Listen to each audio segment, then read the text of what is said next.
यूं तो देश की संसद में कई ऐसे मौके आए हैं जिन्होंने देश की दिशा और दशा बदली। ऐसे कई फैसले लिए गए जिन्हें दुनिया के सबसे बड़े लोकतंत्र के मंदिर में स्वर्णिम अक्षरों में लिखा गया। लेकिन आज संसद में जो हुआ वो पहली बार हुआ। देश में संसद का सत्र शुरू हुआ तो एक हेडलाइन बहुत चर्चा में रहती है, संसद सत्र के हंगामेदार होने की आशंका। ऐसा अक्सर होता भी रहता है। कई बार हंगामा प्रश्नकाल में होता है तो कई बार किसी विधेयक पर चर्चा के दौरान हंगामा होता है। संसद में सत्ता पक्ष और विपक्ष के वार पलटवार होते रहते हैं। सरकार के खिलाफ विपक्षी दलों का विरोध और शोरगुल से लेकर बात नारेबाजी तक भी पहुंचती रही है। लेकिन आज कुछ ऐसा हुआ जिसकी कल्पना शायद ही किसी ने की होगी। आखिर संसद में ऐसा क्या हुआ जिसने प्रधानमंत्री ही नहीं, विपक्ष से लेकर उपराष्ट्रपति तक को इमोशनल कर दिया? इस रिपोर्ट में देखिए। उस रात को एयरपोर्ट से उन्होंने मुझे फोन किया और जैसे अपने परिवार के सदस्य की चिंता करें वैसी चिंता।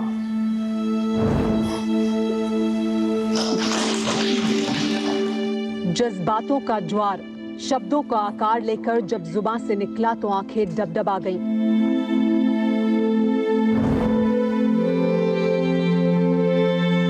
गला रुंध गया। यूं लगा मानो वक्त का पहिया 13 साल पहले के उस स्याह दौर से साक्षात्कार करने लगा, जिसे याद कर दर्द का समंदर उफान मारने लगता है। एक बार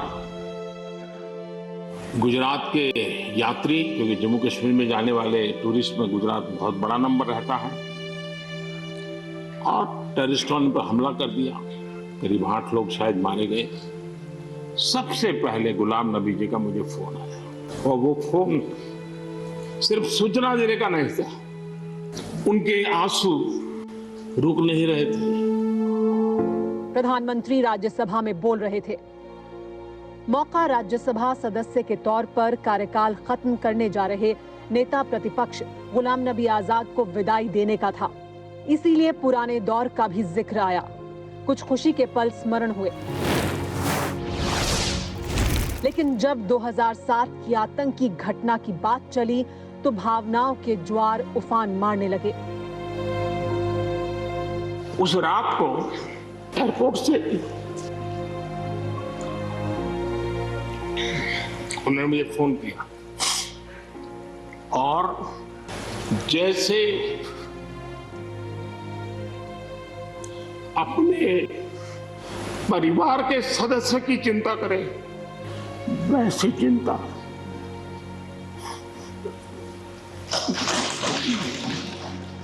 हमेशा आभा के साथ चमकने वाला चेहरा थोड़ी देर के लिए शून्य में विलुप्त हो गया। दिलो दिमाग में मानो वो दर्द का मंजर घूमने लगा, जब कश्मीर में आतंकियों के सबसे खौफनाक चेहरे को दुनिया ने देखा था। 30 जुलाई 2007 आतंकियों ने कायराना करतूत को अंजाम दिया था। श्रीनगर में गुजरात से आए सैलानियों पर ग्रेनेड से हमला किया गया था। हमले में 8 लोग मारे गए थे, सभी गुजरात से थे। ये वो दौर था जब नरेंद्र मोदी गुजरात और गुलाम नबी आजाद जम्मू कश्मीर के मुख्यमंत्री थे। इसीलिए जिक्र छिड़ा तो उस दर्दनाक दिन को याद कर गुलाम नबी आजाद का गला भी रुंध गया। तो जब मैं एयरपोर्ट पे पहुंचा तो इन बच्चों ने, जिसका किसी का पिता मर गया था, किसी की मां मर गई थी, वो रोते रोते मेरे टांगों से जब लिपट गए तो मैं जोर से मेरी आवाजें निकल गई, ए खुदा ये क्या तुमने किया। मैं कैसे जवाब दूं इन बच्चों को, मैं कैसे जवाब दूं उन बहनों को जो यहां तफरी के लिए आए थे, सैर के लिए आए थे, और आज मैं लाशें लेकर इनके हवाले कर रहा हूं उनके माता पिता की।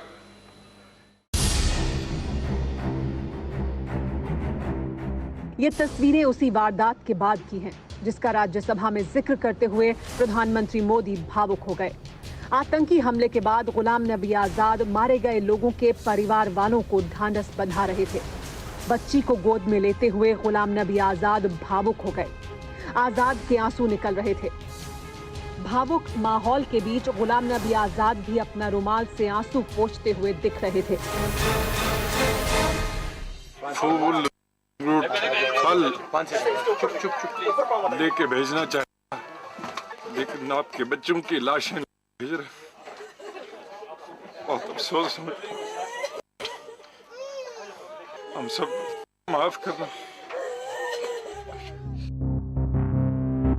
13 साल हो गए जब बेगुनाहों के खून से घाटी की माटी लाल हुई थी, लेकिन प्रधानमंत्री को उस दर्दनाक दिन का एक एक लम्हा याद है। इसीलिए जब बात छिड़ी तो डबडबी आंखें भावनाओं का भार नहीं सह पाई। मेरे लिए बड़ा भावुक पल था। दूसरे दिन सुबह फोन आया कि मोदी जी सब लोग पहुंच गए। इसलिए एक मित्र के रूप में गुलाम नबी जी को घटना और अनुभव के आधार पर मैं आदर करता हूं। देश और देशवासियों के लिए अपनापन, एक एक हिंदुस्तानी को अपने परिवार का सदस्य मानना, यही प्रधानमंत्री मोदी की काबिलियत और ताकत है। लेकिन ऐसा नहीं है कि प्रधानमंत्री मोदी पहली बार भावुक हुए हैं। पिछले 7 साल के दौरान ऐसे कई मौके आए जब साहसिक और दृढ़ फैसले लेने वाले प्रधानमंत्री मोदी का भावनात्मक पहलू भी देश और दुनिया ने देखा है। सैकड़ों साथी ऐसे भी हैं जो कभी लौट ही नहीं आ पाए। निशब्द ये क्षण ही ऐसा था। भावों का ये ज्वार स्वाभाविक ही था। ये मौका था दुनिया के सबसे बड़े कोरोना टीकाकरण अभियान के श्री गणेश का। यह अनुष्ठान था हिंदुस्तान के अभिमान का। एक अदृश्य विषाणु की पीड़ा दूर हो जाने की अनुभूति क्या होती है, वो इन खामोश शब्दों और रुंधे गले से अभिव्यक्त हो रहा था। मानवता के प्रति अपने दायित्व को प्राथमिकता दी। इनमें से अधिकांश तब अपने बच्चों, अपने परिवार से दूर रहे। घर चलाना बड़ा मुश्किल हो गया था। 2020 के उन सबसे दुखदाई पलों को याद कर हिंदुस्तान के प्रधान सेवक अपनी भावनाओं पर काबू नहीं कर पाए और उन कोरोना वॉरियर्स को याद कर इमोशनल हो गए जिन्होंने इस महामारी को मात देने के लिए खुद मौत को गले लगा लिया। मैं और बात भी कहना 7 मार्च 2020 का दिन था। प्रधानमंत्री मोदी जन औषधि दिवस के मौके पर लाभार्थियों से वीडियो कॉन्फ्रेंसिंग के जरिए बातचीत कर रहे थे। इस दौरान देहरादून से दीपा शाह ने जब अपनी दुख भरी दास्तान सुनाई तो प्रधानमंत्री मोदी भी भावुक हो गए। मोदी जी, मैंने ईश्वर को तो नहीं देखा, लेकिन मैंने आपको ईश्वर के रूप में देखा है। आपको बहुत बहुत धन्यवाद। 2014 के लोकसभा चुनाव में भारतीय जनता पार्टी ने प्रचंड बहुमत हासिल किया। नतीजे आने के बाद संसदीय दल की बैठक हुई और नरेंद्र मोदी को नेता चुना गया। इस बैठक को संबोधित करते हुए पार्टी के वरिष्ठ नेता लालकृष्ण आडवाणी ने कहा कि ऐसे ऐतिहासिक प्रसंगों से गुजरना भारतीय जनता पार्टी और नरेंद्र मोदी की कृपा है। इसके बाद जब पीएम मोदी के बोलने की बारी आई तो क्या कहा, सुनिए। आडवाणी जी ने एक शब्द प्रयोग किया, मैं आडवाणी जी से प्रार्थना करता हूं वो शब्द उपयोग न करें। उन्होंने कहा, नरेंद्र भाई ने कृपा की। इतना बोलते ही मोदी भावुक हो गए। पोडियम पर ही सिर झुका लिया। संसद के सेंट्रल हॉल में सन्नाटा पसर गया। प्रधानमंत्री मोदी कुछ देर यूं ही रहे, फिर पानी पिया और फिर जो कहा उससे संसद का सेंट्रल हॉल तालियों से गड़गड़ा उठा। जैसे भारत मेरी मां है, वैसे ही भाजपा भी मेरी मां। ऐसे अनगिनत मौके आए हैं जब प्रधानमंत्री मोदी भावुक हुए हैं। ऐसा कई दफा होता है कि किसी बात का जिक्र करते करते प्रधानमंत्री मोदी का गला रुंध जाता है। सवाल आपके जहन में भी होगा, प्रधानमंत्री मोदी इतने भावुक क्यों हैं? क्यों कई बार प्रधानमंत्री का गला रुंध जाता है? इन सवालों का जवाब प्रधानमंत्री मोदी की उस बात से मिल जाता है जिसे उन्होंने 4 साल पहले मन की बात में कहा था। मेरे प्यारे देशवासियों, आपने मुझे भले प्रधानमंत्री का काम दिया हो, लेकिन आखिर मैं भी तो आप ही के जैसा का इंसान हूं और कभी-कभी भावुक घटनाएं मुझे जरा ज्यादा ही छू जाती हैं। 130 करोड़ लोगों की खुशी हो या फिर देश के आखिरी छोर पर खड़े शख्स का दर्द, प्रधानमंत्री मोदी हर हिंदुस्तानी के दर्द को महसूस करते हैं। प्रधानमंत्री मोदी एक आम आदमी से देश के सर्वोच्च सिंहासन तक पहुंचे, इसीलिए हिंदुस्तान के किसी भी कोने में रहने वाले शख्स की मुश्किलों का एहसास वो बखूबी समझते हैं। मैं मानता हूं जिस दिन मेरी बेसब्री खत्म हो जाएगी उस दिन मैं इस देश के काम नहीं आऊंगा। मैं चाहता हूं मेरे भीतर वो बेसब्री बनी रहनी चाहिए, क्योंकि वो मेरी ऊर्जा है, वो मुझे ताकत देती है, मुझे दौड़ाती है। हर शाम सोता हूं तो दूसरे दिन का सपना लेकर के सोता हूं, और सुबह उठता हूं तो लग पड़ता हूं।